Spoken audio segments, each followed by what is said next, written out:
Masarap daw ang biko na may langka. So gawin natin. Ito kasi yung langka na nabili namin, hindi matamis. Ano? Para siyang may tubig sa loob. Ang ganda pa naman sana ng laman, kaya naisipan namin, ilagay na lang namin sa biko. Salamat sa langka. Magkakabiko tayo. So eto, himayin lang yung langka ng maliliit, at mamatamisin natin yan.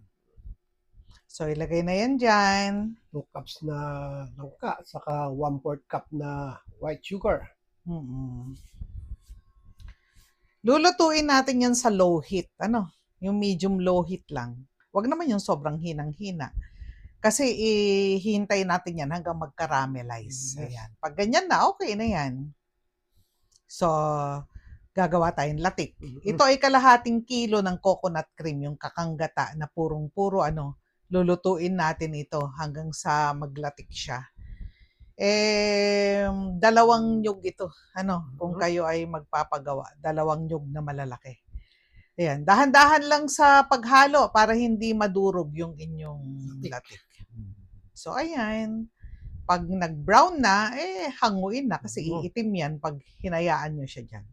Salain lang para maihiwalay yung oil. Kasi yung oil, ibabalik natin yan dito sa kawali. Yung iba nagtataka, hindi po gumamit ng gata yung biko ninyo. Hindi, yung oil ibabalik mo. Saka mo lagyan ng 700 grams na dark brown sugar. Pag hindi dark yung gagamitin nyo, medyo magbawas kayong konti kasi mas matamis yun. So ito naman ay 1 kilo ng glutinous rice, yung ating malagkit. Yan, luto na yan. 1:1 ang pagluto dyan. Kung ilan yung iyong tubig, ay yung iyong rice, ganun din yung tubig mo. Malagkit na bigas po yan, ilagay lang natin. Wala pa tayong apoy dito, ha? Wala pang apoy. Natin. Ayan wala siyang apoy. So, bakit ginaganyan? Para mawala muna yung mga lumps niya. Dapat walang mga buo-buo. Saka wala ka nakikitang puti dapat. Dapat brown lahat yan. At kapag nagawa mo na yan, ilagay na natin yung langka na minatamis. Yung kalahati lang naman yan. Kasi yung kalahati, ilalagay natin yan na toppings, yung kalahati. Yan. Kasi masarap din kasi ito, may toppings. Ihalo lang mabuti. Nakikita nyo, gradual yung paglalagay namin para lahat ng side, meron naman. Hindi maipon lang sa isang side. Ito yung pang toppings natin.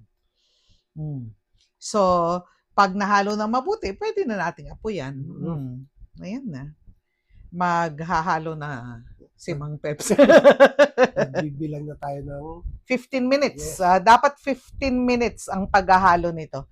Kapag gusto nyo na consistent yung inyong, anong tawag na, kunat ng inyong biko, 15 minutes. Huwag kayong magtatansya-tansya lang. Pwede na to. Hindi ganyan. Kailangan tapusin yung 15 minutes, hindi magbabago ang texture ng ng biko nyo. Kahit kailan kayo magluto, hindi magbabago yan. Laging ang mga Ayan, may topping na natin ng langka sa kalatik. Tapos na yung 15 minutes kasi nun. Nilagay na natin sa mga tabs. 500 ml to mga tabs na to. Nakagawa kami ng 8. Kaya kung ibibusiness nyo to, 100 isa, makakagawa kayo ng 800 pesos. Pero kung ako magbebenta nito, 120.